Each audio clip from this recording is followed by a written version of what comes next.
ಈಗ ವಿದ್ಯಾರ್ಥಿಗಳನ್ನ ಕರೆ ತರೋದಕ್ಕೆ ಪ್ರಯತ್ನಗಳನ್ನ ಮಾಡ್ತಾ ಇದೆ. ಇಸ್ರೇಲ್ ಇರಾನ್ ಯುದ್ಧ ಇಲ್ಲಿ ಏನು ಎಫೆಕ್ಟ್ ಆಗುತ್ತೆ ಅನ್ನುವಂತಹ ಪ್ರಶ್ನೆ. ಸಂಘರ್ಷದಿಂದ ಭಾರತದ ಆರ್ಥಿಕತೆಯ ಮೇಲೆ ಭಾರಿ ಪೆಟ್ಟಾಗುತ್ತೆ. ಯುದ್ಧಾತಂಕದಿಂದ ಕಚ್ಚಾ ತೈಲಿನ ಬೆಲೆ ಏನಿದೆ ಅದು ಏರಿಕೆ ಆಗುತ್ತೆ. ಪೆಟ್ರೋಲಿಯಂ ಹೂಡಿಕೆಯಿಂದ ಕಂಪನಿಗಳು ಹಿಂದಕ್ಕೆ ಸರಿತವೆ. ಪೆಟ್ರೋಲಿಯಂ ಉತ್ಪನ್ನಗಳ ಬೆಲೆ ಗಗನಕ್ಕೇರುವಂತಹ ಸಾಧ್ಯತೆ ಇದೆ. ಇಸ್ರೇಲ್ ಮತ್ತು ಇರಾನ್ ನಡುವೆ ಈಗ ಆಗ್ತಾ ಇರುವಂತಹ ಯುದ್ಧ, ದಾಳಿ, ಪ್ರತಿದಾಳಿ, ಇದರ ಹಿನ್ನೆಲೆಯಲ್ಲಿ ಇದರ ಎಫೆಕ್ಟ್ ಭಾರತದ ಮೇಲೆ ಏನು ಅಂತ ನೋಡ್ತಾ ಹೋಗ್ತಾ ಇದ್ದೀವಿ.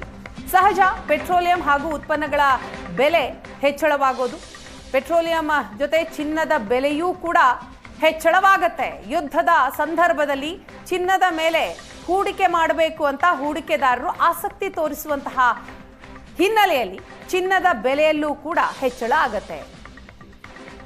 ಇಸ್ರೇಲ್ನಿಂದ ಭಾರತಕ್ಕೆ ಏನೆಲ್ಲ ವಸ್ತುಗಳು ಆಮದಾಗುತ್ತೆ ಅನ್ನೋದನ್ನ ನಾವು ನೋಡ್ತಾ ಇದ್ದೀವಿ. ಎಲೆಕ್ಟ್ರಾನಿಕ್ ವಸ್ತುಗಳು, ಯುದ್ಧೋಪಕರಣಗಳು, ರಸಗೊಬ್ಬರ, ಸಾವಯವ ಗೊಬ್ಬರ, ಯಂತ್ರೋಪಕರಣಗಳು, ಇದು ಇಸ್ರೇಲ್ನಿಂದ ಭಾರತಕ್ಕೆ ಆಮದಾದರೆ ಇರಾನ್ನಿಂದ ಭಾರತಕ್ಕೆ ಆಮದಾಗುವಂಥದ್ದು ಸಿಮೆಂಟ್, ಉಪ್ಪು, ಸಲ್ಫರ್, ಪ್ಲಾಸ್ಟಿಕ್ ಹಾಗೂ ಮೇಣ, ಇದು ಕೂಡ ಇರಾನ್ನಿಂದ ಭಾರತಕ್ಕೆ ಆಮದಾಗುತ್ತೆ. ಇಸ್ರೇಲ್ನಿಂದ ಭಾರತಕ್ಕೆ ಏನೆಲ್ಲ ವಸ್ತುಗಳು ಆಮದಾಗುತ್ತೆ ಅನ್ನೋದನ್ನು ಕೂಡ ನಾವು ಸ್ಕ್ರೀನ್ನಲ್ಲಿ ಗಮನಿಸ್ತಾ ಇದ್ದೀವಿ. ಇನ್ನೊಂದು ಕಡೆಯಲ್ಲಿ ಚಿನ್ನದ ಬೆಲೆಯೂ ಕೂಡ ಹೆಚ್ಚಳ ಆಗುತ್ತೆ.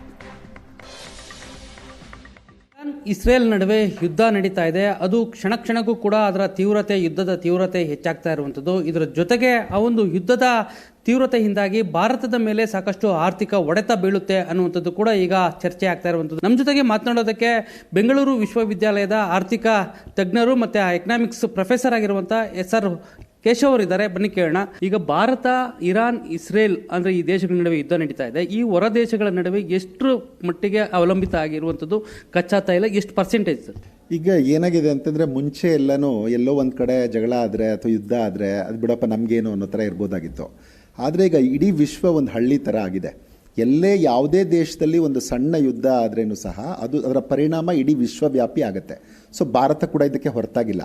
ನೀವು ಭಾರತದ ವಿಚಾರವಾಗಿ ನೋಡಿದ್ರೆ, ಭಾರತ ಈಗಲೂ ಕೂಡ ಈಗ ಫುಡ್ಡಲ್ಲಿ ಸೆಲ್ಫ್ ಸಫಿಷಿಯೆಂಟ್ ಆಗಿದ್ದೀವಿ. ಇನ್ನು ಇಸ್ರೇಲ್ನಲ್ಲೂ ಕೂಡ ಸಾಕಷ್ಟು ಜನ ಭಾರತೀಯರಿದ್ದಾರೆ. ಅಲ್ಲಿ ಅವರ ಪರಿಸ್ಥಿತಿ ಹೇಗಿದೆ, ಯಾವ ರೀತಿಯಾದಂತಹ ಸಿಚುವೇಶನ್ ಅಲ್ಲಿದೆ ಅನ್ನೋದ್ರ ಬಗ್ಗೆ ಮಾತಾಡೋಣ. ಇಸ್ರೇಲ್ನಿಂದ ಪ್ರದೀಪ್ ಕೊಯ್ಲಾ, ಕನ್ನಡಿಗರು ನಮ್ಮ ಜೊತೆ ಸಂಪರ್ಕದಲ್ಲಿದ್ದಾರೆ. ನಮಸ್ತೆ ಪ್ರದೀಪ್ ಅವರೇ, ಹೇಗಿದ್ದೀರಿ? ಯಾವ ಪ್ಲೇಸ್ನಲ್ಲಿದ್ದೀರಿ? ಸೇಫ್ ಆಗಿದ್ದೀರಿ ಅಂತ ಭಾವಿಸ್ತೀನಿ. ಎಸ್ ನಾವೆಲ್ಲ ಸೇಫ್ ಆಗಿದ್ದೇವೆ. ಅಂದ್ರೆ ಇಲ್ಲಿ ನಮ್ಗೆ ಇವಾಗ್ಲೇ ಹೋಮ್ ಫ್ರಂಟ್ ಕಮಾಂಡ್ ಇಂದ ಒಂದು ಸಂದೇಶ ಬರುತ್ತೆ. ನಮಗೆ ಏನಾದ್ರೂ ಇರಾನ್ ನಿಂದ ಮಿಸೈಲ್ ಗಳು ಬರುವಂತ ಸಂದರ್ಭದಲ್ಲಿ ಒಂದು 20 ನಿಮಿಷ ಅಥವಾ 30 ನಿಮಿಷದ ಮೊದಲೇ ಒಂದು ಸಂದೇಶಗಳು ಬರುತ್ತೆ ನೇರವಾಗಿ ಮೊಬೈಲ್ಗೆ. ನಮ್ಗೆ ಅಂದ್ರೆ ಇಂಟರ್ನೆಟ್ ಕನೆಕ್ಷನ್ ಇಲ್ಲದಿದ್ರು ಕೂಡ ಅದು ಸ್ಯಾಟಲೈಟ್ ನಮಗೆ. ಆ ಸಂದರ್ಭದಲ್ಲಿ ನಾವು ಸ್ಥಳೀಯವಾಗಿರುವಂತ ಯಾವ್ದಾದ್ರು ಸೇಫ್ಟಿ ಜಾಗ ಹುಡುಕಿ ಅಲ್ಲಿ ನಾವು ಇರ್ಬೇಕಾಗತ್ತೆ. ಸೊ ನಮಗೆ ಮೋಸ್ಟ್ ಆಫ್ ನಾನು ಪ್ರಕಾರ ನನ್ಗೆ ಅಂದ್ರೆ ಇತ್ತೀಚಿನ ಒಂದು ದಿನಗಳಲ್ಲಿ ಆಗಿರುವಂತ ದಾಳಿಗಳು, 3 ನಂತರ ಆಗಿರುವಂತ ಈ ದಾಳಿಗಳ ಬಗ್ಗೆ ನಂಗೆ ಗೊತ್ತಿರುವ ಒಂದು ವಿಚಾರದಲ್ಲಿ ಈ ಮೊದಲು ಬರ್ತಿರುವಂತ ಮಿಸೈಲ್ಗಳು ಅಷ್ಟೊಂದು ಪ್ರಭಾವವಾಗಿ ಇರ್ಲಿಲ್ಲ. ಆದ್ರೆ ಇವಾಗ ಇರಾನ್ ನಿಂದ ನೇರವಾಗಿ ಬರುವಂತ ಮಿಸೈಲ್ ಒಂದಷ್ಟು ಪ್ರಭಾವಶಾಲಿ ಮಿಸೈಲ್ಗಳಾಗಿರುವುದರಿಂದ ಆದಷ್ಟು ಅಂಡರ್ ಗ್ರೌಂಡ್ ಸೇಫ್ಟಿ ರೂಮ್ ಗಳನ್ನ ಯಾರು ಇಲ್ಲಿ ಇದ್ದಾರ ಎಲ್ರು ಅದನ್ನ ಯೂಸ್ ಮಾಡೋದಂಥದ್ದು ಬೆಟರ್ ಅಂತ ಅನಿಸ್ತಾ ಇದೆ. ಯಾಕಂದ್ರೆ ಅದಾದ್ರೂ ಸ್ವಲ್ಪ ಸೇಫ್ಟಿ ಅಂತ ಅನಿಸುತ್ತೆ. ಅಂದ್ರೆ ಈ ದೊಡ್ಡ ದೊಡ್ಡ ಅಪಾರ್ಟ್ಮೆಂಟ್ ಗಳಿರುವಂತ ಒಂದಷ್ಟು ಎಲ್ಲ ಅಪಾರ್ಟ್ಮೆಂಟ್ ಗಳಿಗೆ ಕೂಡ ಹೊಸ ಯಾವ್ದು ಅಪಾರ್ಟ್ಮೆಂಟ್ ಇದೆ ಅದರಲ್ಲಿ ಎಲ್ಲರೂ ಕೂಡ ಒಂದು ಈ ಸೇಫ್ಟಿ ರೂಮ್ ಗಳು ಇದೆ. ಆದ್ರೂ ಈ ಒಂದು ಮಿಸೈಲ್ ಬೇರೆ, ಬಂಕರ್ಗಳು ಬೇರೆ ಅಂತನಾ? ಅಲ್ಲ, ಬಂಕರ್ ಅಂತ ಹೇಳ್ತಾರೆ ಇದು ಕೂಡ. ಬಂಕರ್ ಅಂದ್ರೆ ಆಕ್ಚುಲಿ ಹೇಳೋದಂದ್ರೆ ಅಂಡರ್ ಗ್ರೌಂಡ್ ಬಂಕರ್ ಅಂದ್ರೆ ಅಂಡರ್ ಗ್ರೌಂಡ್ ಅಲ್ಲಿ ಇರುವಂತದ್ದು ಅದು ತುಂಬಾ ಸೇಫ್ಟಿ ಅಂತ ನನ್ನ ಅಭಿಪ್ರಾಯ. ಹಾಗೆ ನಿನ್ನೆ ಕೂಡ ವೇಳೆ ಆಗಿರುವಂತ ದಾಳಿಯ ಸಂದರ್ಭದಲ್ಲಿ ಕೂಡ ಅವರಿಗೆ ಕೂಡ ಒಂದಷ್ಟು ಬಂಕರ್ ನ ಒಳಗೆ ಅಲ್ಲ, ಅಪಾರ್ಟ್ಮೆಂಟ್ ನಲ್ಲಿ ಇರುವಂತಹ ಬಂಕರ್ ಏನಿದೆ ಅಂತ ಹೇಳ್ತಾರೆ, ಅದ್ರಲ್ಲಿ ಕೂಡ ಸ್ವಲ್ಪ ಸಮಸ್ಯೆ ಆಗಿದೆ ಅನ್ನೋಂತ ಒಂದು ಸುದ್ದಿ ಕೂಡ ನನಗೆ ಸಿಕ್ಕಿದೆ ಈಗಾಗ್ಲೇ. ನಿನ್ನೆ ಕೂಡ ಒಬ್ರು ಮಿತ್ರ ನಮ್ದು ಸುದ್ದಿವಾಹಿನಿಯವರು ಸಂಪರ್ಕಿಸಿದ ನಾನು ಹೇಳಿದ್ದೆ ಅಂಡರ್ ಗ್ರೌಂಡ್ ಬಂಕರ್ ಯಾವ್ದು ಸೇಫ್ ಅಂತ, ಇದು ಯಾವ್ದು ಸೇಫ್ ಅಲ್ಲ ಅಂತ. ಹಾಗೆ ಇವತ್ತು ಮುಂಜಾನೆ ಆಗಿರುವಂತ ಒಂದು ದಾಳಿಯ ಸಂದರ್ಭ ಬಂಕರ್ ನಲ್ಲಿ ಇದ್ದವರಿಗೆ ಕೂಡ ಅಪಾಯ ಆಗಿದೆ ಅನ್ನುವಂತ ಸುದ್ದಿ ಕೂಡ ಸಿಕ್ಕಿದೆ. ಹಾಗಾಗಿ ಯಾರು ಈ ಒಂದು ಸುದ್ದಿಯನ್ನು ನೋಡ್ತಾ ಇದಾರೆ ಎಲ್ಲರೂ ಆದಷ್ಟು ನಿಮ್ಮ ಸಮೀಪ ಇರುವ ಅಂಡರ್ಗ್ರೌಂಡ್ ಬಂಕರ್ ಗಳನ್ನ ಯೂಸ್ ಮಾಡ್ಬೇಕು.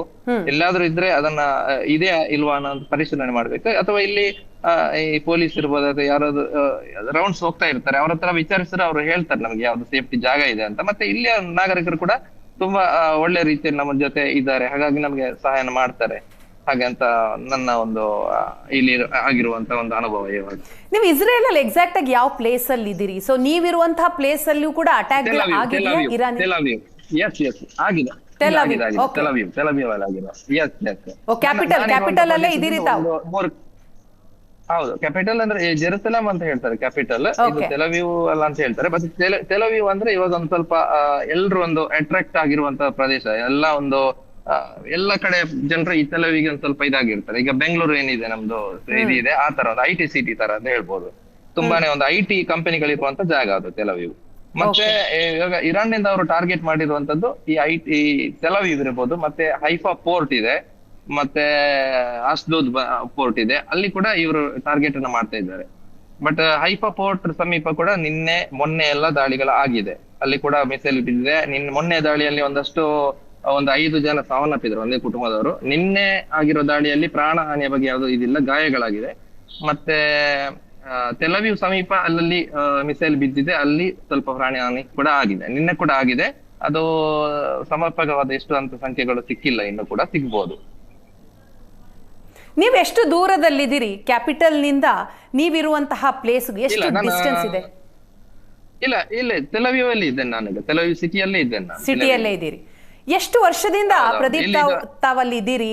ತಾವ್ ಏನ್ ಕೆಲಸ ಮಾಡ್ತೀರಿ? ತಮ್ಮ ಮೂಲ ಊರು ಯಾವುದು? ನಾನು ದಕ್ಷಿಣ ಕನ್ನಡ ಜಿಲ್ಲೆ ಪುತ್ತೂರು ತಾಲೂಕಿನ ಉಪ್ಪಿನಂಗಡಿ ಕೆಮ್ಮಾರದಿಂದ ಕೆಮ್ಮಾರ ನಿವಾಸಿ. ನಾನು 2023 ಜುಲೈಯಿಂದ ಇಲ್ಲಿ ಇದ್ದೇನೆ. ನಾನು ಕೇರ್ ಗಿವರ್ ಆಗಿ ಕೆಲಸ ಮಾಡ್ತಾ ಇದ್ದೇನೆ. ಸೊ ಲಾಸ್ಟ್ ಇಯರ್ ಏನೋ ಅಕ್ಟೋಬರ್ ಅಲ್ಲಿ ಸಂಭವಿಸಿದ್ದ ಒಂದು ದಾಳಿ ನಿಮ್ಗೆ ಗೊತ್ತಿರ್ಬೋದು ಎಲ್ರಿಗೂ. ಆ ಒಂದು ಸಂದರ್ಭದಲ್ಲಿ ನಾನು ಇಲ್ಲೇ ಇದ್ದೆ. ನಾನು ಇಲ್ಲೇ ಇದೆ. ಅದು ನಾನು ಬಂದು 2 ತಿಂಗಳ ಆದ ಟೈಮಲ್ಲಿ ಆಗಿರುವಂತ ದಾಳಿ. ಬಟ್ ಇವಾಗ ಆಗಿರುವಂತ ದಾಳಿ ತುಂಬಾನೇ ಡಿಫ್ರೆಂಟ್ ಇದೆ. ಯಾಕಂದ್ರೆ ಇಲ್ಲಿ ಒಂದು 15 ವರ್ಷದಿಂದ ಇದ್ದವರು ಕೂಡ ಇದ್ದಾರೆ. ಅವ್ರು ಯಾರಿಗೂ ಕೂಡ ಈ ತರದ ಅನುಭವ ಆಗಿಲ್ಲ ಅಂತ ಹೇಳ್ತಾ ಇದ್ದಾರೆ. ನಮ್ಮ ಕನ್ನಡಿಗರು ಇದ್ದಾರೆ ತುಂಬಾ ಜನ.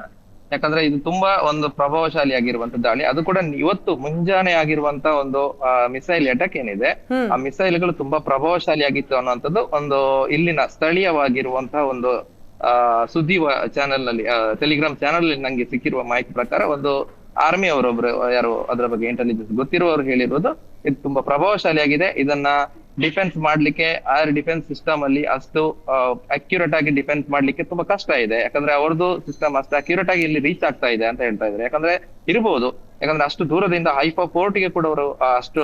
ತಮಗೇನಾದ್ರೂ ಅನುಭವ ಆಯ್ತಾ ಪ್ರದೀಪ್? ಈಗ ಬೆಳಿಗ್ಗೆ ಆದಂತಹ ಅಟ್ಯಾಕ್ ಏನಿದೆ, ಆ ಅಟ್ಯಾಕ್ ಸೌಂಡ್ ಕೇಳಿರ್ಬೋದು ಅಥವಾ ವಿಮಾನಗಳ ಹಾರಾಟ ಇರ್ಬೋದು, ಅದ್ರ ಬಗ್ಗೆ ಏನಾದ್ರು ಅನುಭವ ಆಯ್ತಾ ತಮ್ಗೆ? ಇಲ್ಲ, ಇಲ್ಲಿ ವಿಮಾನಗಳ ಹಾರಾಟ ಆಗೋದಿಲ್ಲ. ಯಾಕಂದ್ರೆ ಅದು ಜೆರುಸಲೆಂ ಪಕ್ಕ ಇರ್ಬೋದು ಅಥವಾ ಜೋರ್ಡನ್ ಸಮೀಪದಲ್ಲಿ ವಿಮಾನಗಳು ಡಿಫೆನ್ಸ್ ಅನ್ನ ಮಾಡ್ತಾ ಇದೆ. ಇಲ್ಲಿರುವಂತದ್ದು ಐರನ್ ಡೋಮ್ ಇರ್ಬೋದು, ಡೇವಿಡ್ ಸ್ಲಿಂಗ್ ಇರ್ಬೋದು ಅಥವಾ ಥಾಡ್ ಇರ್ಬೋದು, ಈ ಒಂದು ಏರ್ ಡಿಫೆನ್ಸ್ ಸಿಸ್ಟಮ್ಗಳು ಇಲ್ಲಿ ಅಲ್ಲಲ್ಲಿ ಹಾಕಿದ್ದಾರೆ. ಸೊ ಇದೇನಾಗುತ್ತೆ ಅಂದ್ರೆ ಮಿಸೈಲ್ ಬರುವ ಸಂದರ್ಭದಲ್ಲಿ ಅದು ಜೋರಾಗಿ ಒಂದು ರಾಕೆಟ್ ಲಾಂಚಿಂಗ್ ಆಗೋ ಯಾವ ರೀತಿ ಒಂದು ಜೋರಾದ ಶಬ್ದ ಬರುತ್ತೆ, ಆ ರೀತಿಯ ಶಬ್ದ ಬರುತ್ತೆ ಇಲ್ಲಿ. ಅದಕ್ಕಿಂತ ಮೊದಲು ಸೈರನ್ ಎಲ್ಲ ಆಗುತ್ತೆ. ಆದ ನಂತರ ಶಬ್ದ ಬಂದಾಗ ನಮಗೆ ಗೊತ್ತಾಗುತ್ತೆ ಇಲ್ಲೇ ಸಮೀಪದಲ್ಲಿ ಏನೋ ಬರ್ತಾ ಇದೆ ಅನ್ನೋಂಥದ್ದು ನಮ್ಗೆ ಗೊತ್ತಾಗುತ್ತೆ. ಈಗ ಅದೊಂದು ದೊಡ್ಡ ಆಗಿದೆ ನಮಗೆ ಆಗಿದೆ ಸೈರನ್ ಆಗಿದೆ. ಮತ್ತೆ ಹೋಮ್ ಫ್ರಂಟ್ ಕಮಾಂಡ್ ಅನ್ನೋ ಅಪ್ಲಿಕೇಶನ್ ಇದೆ, ಅದರಲ್ಲೂ ಕೂಡ ನಮ್ಮ ಒಂದು ಲೊಕೇಶನ್ ಅನ್ನು ಆಡ್ ಮಾಡಿಟ್ರೆ ನಮ್ಮ ಲೊಕೇಶನ್ಗೆ ಬರ್ತಾ ಇದೆ ಜಾಗೃತರಾಗಿ ಅಂತ ಒಂದು ಅರ್ಧ ಗಂಟೆ ಮೊದಲೇ ನಮಗೆ ಅದರಲ್ಲಿ ಸೂಚನೆ ಬರುತ್ತೆ. ಮತ್ತೆ ಇಲ್ಲಿನ ಒಂದು ರಾಕೆಟ್ ಅಲರ್ಟ್ ಗೆ ಬೇರೆ ಆಪ್ ಗಳು ಇದೆ ಆಲ್ರೆಡಿ, ರೆಡ್ ಅಲರ್ಟ್ ಇರ್ಬೋದು, ಈ ತರ ಆಪ್ ಗಳು ಇದೆ. ಸೊ ಅದರಲ್ಲಿ ಕೂಡ ನಮಗೆ ಸೂಚನೆ ಬರುತ್ತೆ. ಆದ್ರೆ ಈ ಹೋಮ್ ಫ್ರಂಟ್ ಕಮಾಂಡ್ ಅನ್ನುವಂಥದ್ದು ಅದರಲ್ಲಿ ಒಂದು 30 ನಿಮಿಷ 20 ನಿಮಿಷ ಮೊದಲೇ ನಮಗೆ ತಿಳಿಸ್ತಾರೆ. ಹಾಗಾಗಿ ನಮಗೆ ಸ್ಥಳ ಹುಡುಕಿ ಸೇಫ್ ಆಗಿ ಇರ್ಲಿಕ್ಕೆ ನಮಗೆ ಅನುಕೂಲ ಇದೆ.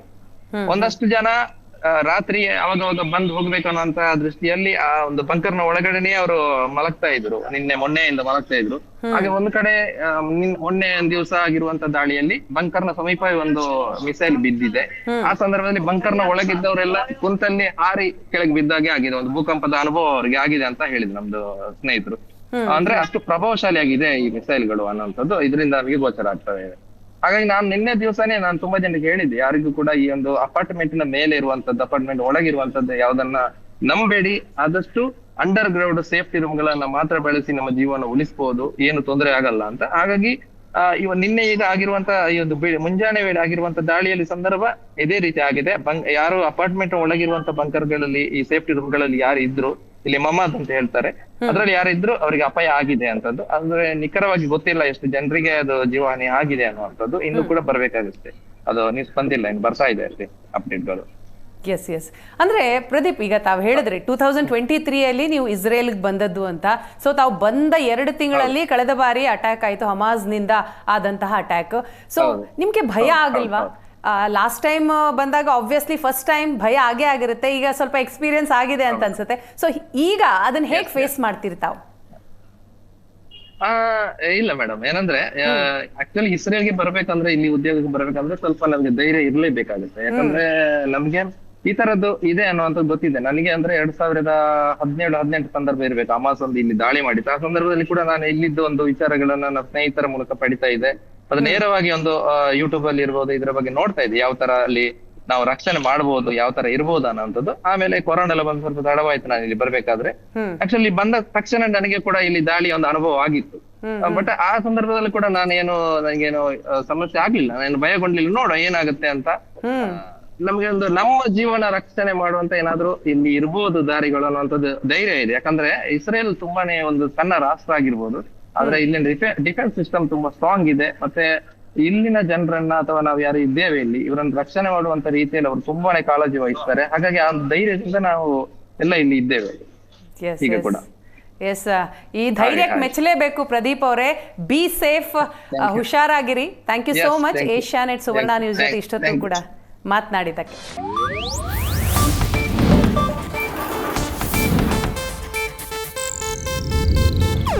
ಇದು ಏಷ್ಯಾನೆಟ್ ನ್ಯೂಸ್ ನೆಟ್ವರ್ಕ್ ಪ್ರಸ್ತುತಿ.